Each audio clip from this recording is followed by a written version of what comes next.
Hello and welcome to SPMIS Academy. Today we'll analyze important newspaper articles of 27th April 2024. Please note you can download the PDF version of today's newspaper analysis by clicking the link given in the comment section. This is the list of the topics that we'll be covering from today's newspaper. First article is about Rights of Persons with Disabilities Act 2016.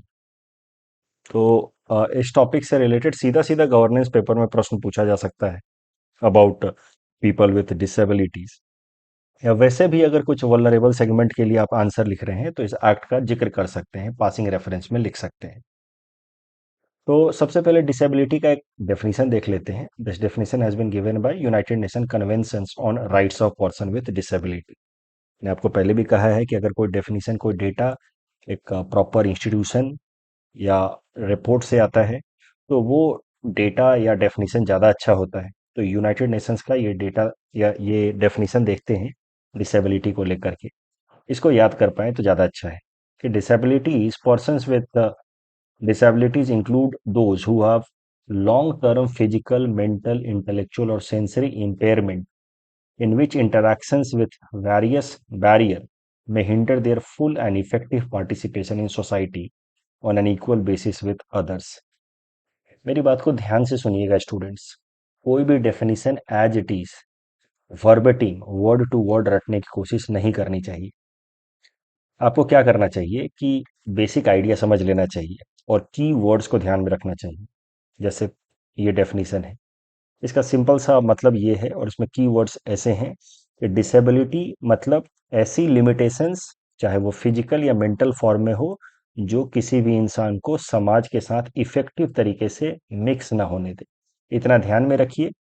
इसमें keyword हो गया physical, mental, limitations, not allowing you to interact with the society और participate with the society on equal basis. ऐसे ही होता है, पूरा पूरा आप रट नहीं सकते। तो बेसिकली डिसेबिलिटी फिजिकल या मेंटल कॉग्निटिव फॉर्मेट में हो सकती है डिसेबल्ड लोगों के लिए। तो अब हमने देखा कि जो मेन प्रॉब्लम है वो है उनका interaction with society, integration with society, that becomes difficult, they are secluded. तो फिर अलग अलग लेवल पे ये कोशिशें की गई हैं कि डिसेबल्ड लोगों को ज़्यादा से ज़्यादा जितना हो सके उतना सोसाइटी के साथ इंटीग्रेट करने का मौका दिया जाए। उसके लिए इंटरनेशनल लेवल पे कुछ इनिशिएटिव्स लिए गए हैं, अगर आपको याद हो पाए, जितना हो पाए ध्यान दीजिए। यूनाइटेड नेशंस ने अडॉप्ट किया declaration for protection of rights of people with disabilities 1969 में। 1991 में UN release a principle for protection of person with mental illness and improvement of mental health care. 1992 में UN adopted a resolution 47/3 for observation of annual day for disabled person. In fact United Nations ने 1983 से 1992 तक को declare किया decade for disabled person. तो ये तमाम initiatives लिए यूनाइटेड नेशंस ने डिसेबल्ड लोगों के लिमिटेशंस को दूर करने के लिए, दुनिया के अलग अलग देशों को इंस्पायर करने के लिए ये इनिशिएटिव्स लिए इन यूनाइटेड नेशंस की। डिसेबल्ड लोगों की जो प्लाइटफुल कंडीशन है उस पर समाज का और देश की सरकारों का ध्यान अट्रैक्ट किया जाए ताकि उनके लिए कुछ अप्रोच लिया जा सके।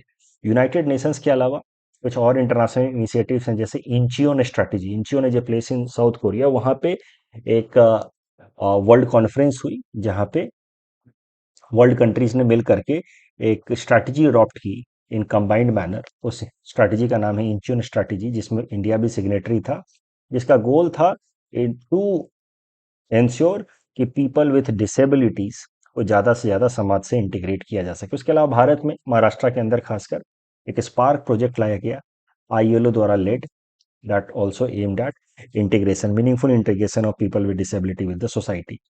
अब देश के लेवल पे ये डेटा ज्यादा इंपॉर्टेंट है। इंटरनेशनल वाला सारे के सारे ना याद कर पाओ, एक दो कम से कम डिकेड याद कर लो, इंचियन स्ट्रेटजी याद कर लो, बहुत है। नेशनल लेवल पे आपको ज्यादा डेटा याद रखने हैं।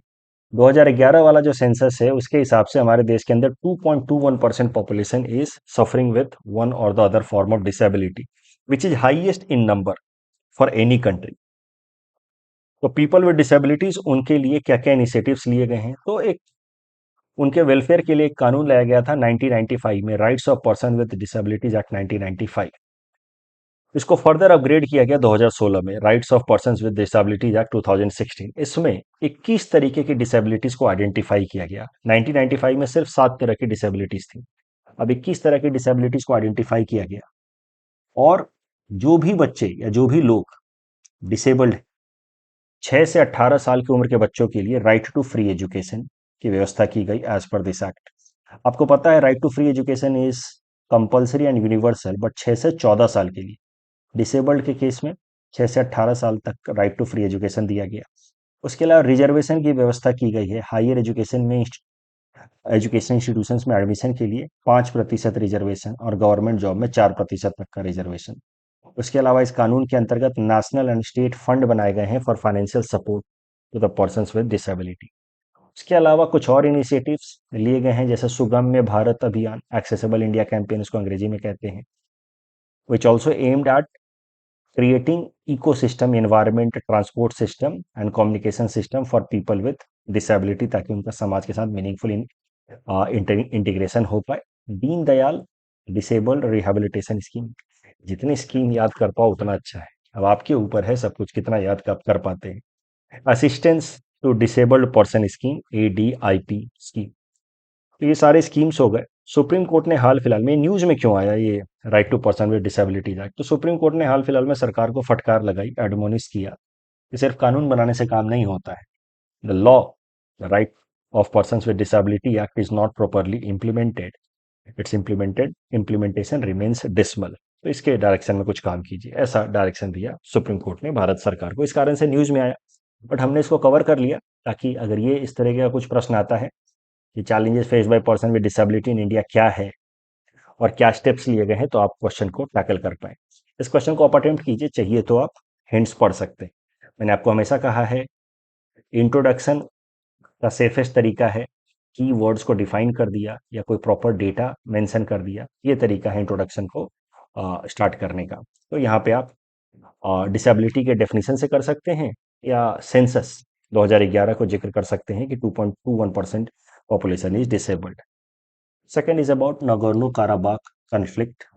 This topic is important from our syllabus, GS paper 2, international relations point of view. ये सबसे पहले समझिए कि नगर्नो काराबाख रीजन है का। ये नगर्नो काराबाख रीजन जो है वो अर्मेनिया और अजरबैजान, ये दो देश कॉकेशियन कंट्रीज के बीच का टेरिटरी है। Caucasian countries are those that lie between Black Sea and Caspian Sea. तो कॉकेशियन कंट्री है mainly Armenia, Azerbaijan, Georgia and Russia का ये साउथ वेस्टर्न पार्ट। आर्मेनिया और अजरबैजान के बीच में नगर्नो काराबाख रीजन जो है वो डिस्प्यूटेड है। वैसे भी इन दोनों देशों के बीच में डिस्प्यूट या कन्फ्लिक्ट का की सिचुएशन हमेशा बनी रहती है, क्योंकि रिलीजन अलग अलग है। Azerbaijan is an Islamic country while Armenia is a Christian country. और फिर टेरिटोरियल कन्फ्लिक्ट भी हो गया नगर्नो काराबाख रीजन में। इस कारण से दोनों देशों के बीच में हॉस्टाइल रिलेशन रहता है। तो नगर्नो काराबाख रीजन के बारे में समझते हैं। अगर आप ये देखो इस रीजन को, तो internationally it is recognised as part of Azerbaijan, but more than 95% of the people living in this region are ethnically armenian। तो है ये अजरबैजान का हिस्सा, इंटरनेशनली अजरबैजान का हिस्सा की तरह आइडेंटिफाई किया जाता है, बट इसमें 95% पॉपुलेशन जो है वो अर्मेनियन एथनिसिटी के हैं। 1990s में अजरबैजान से जबरदस्ती छीन लिया था आर्मेनिया ने ये area. 1990s Azerbaijan troops were pushed out of this region following a war. Since then, the ethnic Armenians have been under administrative control of this Nagorno-Karabakh with support of Armenia। ठीक है, तो internationally Azerbaijan का हिस्सा है, लेकिन Armenian ethnicity के लोग रहते हैं और आर्मेनिया ने इसको छीन रखा है 1990 से। आप ध्यान से देखो तो यहाँ पे एक छोटा सा कॉरिडोर है जिसको कहा जाता है लचिन कॉरिडोर, और जो कनेक्ट करता है आर्मेनिया को इस नगर्नो काराबाख रीजन से। ये कन्फ्लिक्ट हमेशा होते ही रहते हैं। इनके बीच में हर कुछ दिनों पे आप सुनोगे कि आर्मेनिया ने फायरिंग कर दी। जैसे पैलेस्टीन में गाजा और वेस्ट बैंक वाला इशू है, वैसे ही तो वो तो काफी कॉमन हो गया है, उस पर प्रश्न शायद से ना भी पूछे, हो सकता है कि आपसे पूछ ले कि नगर्नो काराबाख रीजन में जो डिस्प्यूट चल रहा है वो क्या है और उस पर भारत का क्या स्टैंड है। तो हर देश की तरह भारत की भी foreign policy of course it is guided by national interest, enlightened national interest आप कह सकते हैं। तो हमारा जो अप्रोच है वो सारी चीज़ों को बैलेंस रखते हुए है। नगोर्नो काराबाग का जो कॉन्फ्लिक्ट है उससे सीधा सीधा भारत का इकोनॉमिक इंटरेस्ट जो है वो उसके स्टेक में आता है। उसके लिए सबसे महत्वपूर्ण है ओएनजीसी की कंपनी है। भारत के अंदर तो ऑयल एक्सप्लोरेशन कंपनी हमारी है ओएनजीसी, लेकिन उसी का वर्टिकल आप कह सकते हैं ओएनजीसी की कंपनी है ओएनजीसी विदेश लिमिटेड, जिसको शॉर्ट में कहते हैं ओवीएल।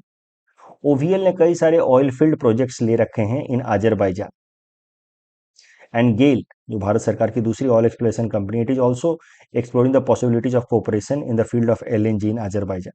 उसके अलावा भारत एक ट्रांसपोर्ट कॉरिडोर बना रहा है रसिया के साथ कनेक्टिविटी के लिए, जिसका नाम है international north south transport corridor INSTC। ये INSTC जब बिल्ड हो जाएगा तो भारत और रसिया के बीच की जो दूरी है वो काफ़ी कम हो जाएगी।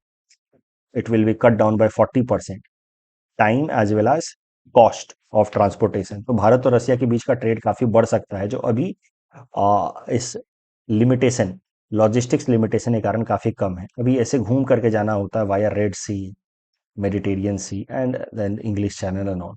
तो INSTC अजरबैजान से गुजर रहा है। इस कारण से ये नगोर्नो काराबाग का जो डिस्प्यूट है वो भारत के इकोनॉमिक इंटरेस्ट को कॉम्प्रोमाइज कर सकता है। हमारे ONGC ऑयल एक्सप्लोरेशन वाला project, INSTC project, all such project could be compromise. उसके अलावा स्ट्रैटेजिक आर्ग्यूमेंट्स भी हैं। See, Armenia extends its support to India on Kashmir issue. इसीलिए हम लोग आर्मेनिया के अगेंस्ट नहीं जा सकते, क्योंकि कश्मीर मुद्दे पे वो हमारा सपोर्ट करता है। लेकिन अगर हम लोग अजरबैजान को कंडेम किया तो पाकिस्तान का जो नैरेटिव है to project India as anti Islamic country, वो कहीं ना कहीं और मजबूत हो जाएगा। तो भारत के लिए एक स्ट्रेटेजिक डायलेमा है। अजरबैजान इस्लामिक कंट्री है और उसको पाकिस्तान सपोर्ट करता है। आर्मेनिया क्रिश्चियन कंट्री, और आर्मेनिया नॉर्मली इंडिया के फेवर में स्टैंड लेता है। तो भारत को एक कैलिब्रेटेड अप्रोच रखना है। उसके अलावा टेरिटोरियल इंटरेस्ट भी है। अजरबैजान जो है it equates Nagorno Karabakh region का occupation by Armenia with India's administration over Kashmir. तो Azerbaijan has been hyper critical of India's policy over Kashmir, और कहता है कि आर्मेनिया ने नगर्नो काराबाग को वैसे ही फोर्सफुली कैप्चर कर रखा है जैसे भारत ने कश्मीर को, ऐसा उसका कहना है। सो क्लियरली हमारे इंटरेस्ट जो हैं वो आर्मेनिया के साथ अलाइंड होते हैं, अजरबैजान के साथ नहीं होते हैं। फिर भी हमें एक बैलेंस्ड अप्रोच रखना है, क्योंकि अदरवाइज अजरबैजान को हमने सीधा सीधा कंडेम किया तो वर्ल्ड कंट्रीज खासकर पाकिस्तान हमें एंटी मुस्लिम कंट्री प्रूव करने में लग जाएंगे, जो उनका मेन गोल है एट इंटरनेशनल फोरम। इसलिए भारत का कंक्लूजन में आप यही लिखेंगे कि भारत का स्टैंड है कि Nagorno काराबाग dispute should be resolve with help of Madrid Principles. The Madrid Principle is a peace treaty that was signed between these two countries, Armenia and Azerbaijan, in order to resolve the dispute of Nagorno-Karabakh region. तो conclusion में आपको लिखना है अगर ऐसा प्रश्न आ गया तो कि the dispute should be resolve as per Madrid principles. Next topic is about Artemis Accord. Artemis Accord में जो हम लोग डिस्कस करने जा रहे हैं वो साइंस एंड टेक में भी आ सकता है, एसए में भी इट कुड बी हेल्पफुल, क्योंकि यहाँ पे थोड़ा सा हम लोग वर्ल्ड हिस्ट्री के बारे में देखेंगे। आर्टेमिस अकॉर्ड है क्या? आर्टेमिस अकॉर्ड स्टार्ट किया है यूनाइटेड नेशंस की स्पेस एजेंसी। इसका मेन पर्पस है स्पेस एक्सप्लोरेशन, उसके अलावा मून पे landing of astronauts and moon पे long term settlement of humans. ये सब कुछ गोल हैं आर्टेमिस अकॉर्ड के, मेनली लेड बाय यूएस, उसकी स्पेस एजेंसी नासा।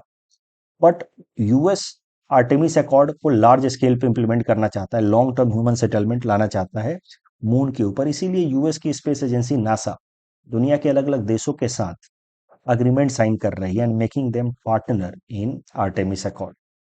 तो भारत पहले ही आर्टेमिस अकॉर्ड का हिस्सा बन चुका है। India has already sign joint Artemis Accord of US. Current news ये है कि Sweden has become 38th country to sign NASA's Artemis accord.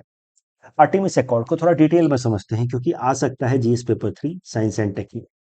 Initiative of the US, it aims at cooperation among the world countries in upcoming civilian space exploration program of NASA with special focus on Artemis mission. तो देखिए, accord मतलब तो होता है agreement. Artemis accord इसलिए sign किया जा रहा है ताकि दुनिया के अलग अलग देशों के साथ एग्रीमेंट करके यूएस अपने आर्टेमिस मिशन को, अकॉर्ड साइन करा जा रहा है ताकि आर्टेमिस मिशन को सक्सेसफुल तरीके से इम्प्लीमेंट किया जा सके with help of cooperation from several countries of the world. Accord is agreement in order to successfully implement the Artemis mission of NASA. ठीक है. आर्टेमिस मिशन ऑफ नासा को समझने से पहले थोड़ा सा आप समझ लीजिए outer space treaty. Outer space earth surface से 100 किलोमीटर से ऊंचा जो एरिया है उस रीजन को कहा जाता है outer space which is global common. मतलब it belongs to all countries in the world in collective fashion. No country can weaponize it. Outer space it is beyond 100 kilometre from the earth surface. और 100 kilometre वाला जो imaginary line है उसको कहा जाता है Karman line.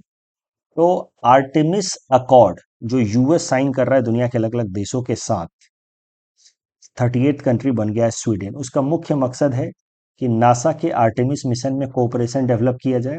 उसके अलावा दुनिया भर के अलग अलग देशों को आउटर स्पेस ट्रीटी में भी पार्टनर बनाया जाए. ठीक है. तो आर्टेमिस मिशन को इंप्लीमेंट करने से पहले एक बार आउटर स्पेस पे सब लोग की सहमति हो जाए. That is the purpose under Artemis accord. अब आर्टेमिस मिशन थोड़ा सा समझते हैं. देखिए, आपको पता है कि वर्ल्ड वॉर 2 खत्म होते ही the world entered into a phase of cold war since 1945 because US and USSR they were ideologically quite different. USSR stood for socialism and US and its allies stood for liberal market principles. But during World War II, they aligned with each other against Nazism approach of Germany under Hitler because that was a threat for both parties. और जैसे ही world war 2 खत्म हुआ both sides again diverged क्योंकि उनके ideological differences थे. And then world entered into a phase जिसको हम लोग कहते हैं कोल्ड वॉर. कोल्ड वॉर दोनों के बीच में स्टार्ट हो गया. कोल्ड वॉर को कोल्ड इसलिए कहते हैं because there was no direct confrontation between the two sides but both sides engage into power projection. तो पावर प्रोजेक्शन अलग अलग तरीके से कर रहे थे. Space race, nuclear race. तो अपनी अपनी ताकत दिखाने के चक्कर में कोल्ड वॉर के टाइम में सीधा सीधा लड़ाई नहीं कर रहे हैं, पावर प्रोजेक्शन कर रहे हैं. उस चक्कर में यूएसएसआर ने पहला रॉकेट भेजा. आप कह सकते हैं इसी चक्कर में कभी कभार तो ऐसे में कैसे इस्तेमाल कर सकते हैं कभी आप इसको. Competition sometimes helps in economic scientific exploration and development. उसका बेहतरीन एग्जांपल है. Out of this cold war competitive environment USSR Saint it's first rocket in space with a satellite जिसका नाम था स्पुतनिक इन 1957. तो यूएसएसआर ने अपना पहला रॉकेट भेजा विथ स्पुतनिक सैटेलाइट. तो उसी वक्त यूएस के प्रेसिडेंट जॉन एफ कैनेडी ने पब्लिक अनाउंसमेंट कर दिया कि with in a decade US will be sending it's astronaut on the surface of moon. Competition की भावना से इंस्पायर्ड होकर के कि भाई उसने स्पेस में रॉकेट भेजा है, सैटेलाइट भेजा है, तो मैं अब मून पे लैंडिंग कराऊंगा एस्ट्रोनॉट्स की. और जब यूएस प्रेसिडेंट ने कह दिया तो उनकी स्पेस एजेंसी नासा इस काम में लग गई and Apollo mission was successful in landing astronauts on moon. आपको पता है Apollo 11 of NASA was first space flight that landed humans on moon. पहला ह्यूमन लैंड करने वाला नील आर्मस्ट्रॉन्ग, उनके साथ दो लोग और थे, Michael Collins and Buzz Aldrin. अब आर्टेमिस मिशन पे आते हैं. अब देखिए 1969 में ही अपोलो 11 की मदद से astronauts were landed on the surface of moon. तो अब आर्टेमिस मिशन ला रहा है यूएस जिसके अंतर्गत आर्टेमिस अकॉर्ड साइन किए जा रहे हैं अलग अलग देशों के साथ ताकि दुनिया भर के देशों के साथ कोऑपरेशन डेवलप कर पाए. उसी रिलेटेड हमने देखा कि 38th कंट्री बन गया है स्वीडन. और ये आर्टेमिस मिशन जो है वो स्टेप बाय स्टेप चलेगा. आर्टेमिस 1 में एक मिशन भेजा जाएगा जिसमें ह्यूमंस नहीं होंगे. आर्टेमिस 2 में ऑर्बिटर भेजा जाएगा जो मून के अराउंड ऑर्बिट करेगा. और फिर आर्टेमिस 3 जो पार्ट होगा उसमें धीरे धीरे लैंडिंग मिशंस लाए जाएंगे. तो सबसे बड़ा प्रश्न ये उठता है कि जो काम नासा 1969 में कर चुका है वो अब 50 साल बाद क्यों कर रहा है. तो क्रिटिक्स कह रहे हैं कि नासा इज री inventing the wheel. Basically English phrase है, मतलब जो चीजें हो चुकी है अननेसेसरी उसको रिपीट कर रहे हैं. बट ऐसा नहीं. देखिए कोल्ड वॉर के दौरान NASA just intended to fulfil the promise made by US president या challenge taken by US president. तो जैसे भी हो मून को छू करके आ जाओ, वही एटीट्यूड था इनका कि मून पे जाओ, मून पे जाओ और मून पे लैंड करके वापस आ जाओ ताकि यूएस प्रेसिडेंट ने जो प्रॉमिस या कमिटमेंट किया है वो पूरा हो जाए। That was the purpose. But Apollo 11 mission 1969 वाले से कोई बहुत ज्यादा साइंटिफिक एक्सप्लोरेशंस हुए नहीं। नाउ आर्टेमिस मिशन की मदद से NASA is looking for long term settlement over moon. It wants to land on the south pole region, जहां पे मून के बारे में ज्यादा बेहतर स्टडी की जा सकती है। और मून के ऊपर लैंड करने से फ्यूचर में मार्स मिशन के लिए भी हमें एक्सपीरियंस मिल सकता है। Basically this time NASA is actually looking to have some meaningful gain of landing over moon with help of its Artemis mission to mark permanent human presence on the moon surface. That is the reason. Apollo 11 was just outcome of commitment because of Cold War, but now Artemis mission aims at landing on the south pole of the moon, जहाँ पे moon के बारे में ज़्यादा चीज़ें पता चलेंगी. It will prepare us for future missions to Mars, and it will also help in having permanent human presence on the moon. कई सारी चीजें पता चल पाएंगी मून के ऊपर, अलग अलग गैसेस के बारे में, उन गैसेस का इस्तेमाल करके हम लोग वहां पे फ्यूल डेवलप कर सकते हैं कि नहीं, तभी जाकर के लॉन्ग टर्म सेटलमेंट हो पाएगा मून के ऊपर। इस टॉपिक बेसिस पे प्रीलिम्स प्रैक्टिस क्वेश्चन मैंने आपको दे रखा है। Please attempt this question and submit the answer in the comment section. Next article is about magnetar. So this topic is important from our syllabus, GS paper 3 science and technology point of view. Magnetar, not magnestar, magnetar। तो थोड़ा सा समझ लेते हैं। देखिए कैसे stars बनते हैं और फिर कैसे उनकी लाइफ साइकिल खत्म होती है। तो सबसे पहले there is a lump of gases, जिसको हम लोग कहते हैं नेबुला। लंप ऑफ गैसेज में हाइड्रोजन हीलियम सब होते हैं। This nebula starts contracting because of gravitational force, क्योंकि गैस है तो एक दूसरे को कॉन्ट्रैक्ट मतलब पुल करेंगे। अब this nebula lump of gases, अगर इसका क्वांटिटी कम हुआ, it leads to formation of small star. अगर क्वांटिटी ज्यादा हुआ तो leads to formation of large star. Small stars over a period of time they grow giant star, planetary nebula, and once they die, and stars कैसे die करेंगे, जब उनका पूरा का पूरा जो हाइड्रोजन और हीलियम गैसेस है वो पूरी तरह से फ्यूज कर जाए तो, और उसके बाद सारे के सारे हाइड्रोजन हीलियम गैसेस का फ्यूजन हो जाने के बाद नो फर्दर फ्यूजन रिएक्शन हो रहा है, इसलिए कोई एनर्जी नहीं डेवलप हो पा रही है, न्यूक्लियर एनर्जी, तो उसके बाद हम कहते हैं कि the star has died. So if nebula is less in amount, the star will be small, and after death it will be known as white star. Similarly, if nebula is amount is large, then there will be large star, and after death it will either turn into neutron star या black hole, depending upon the size.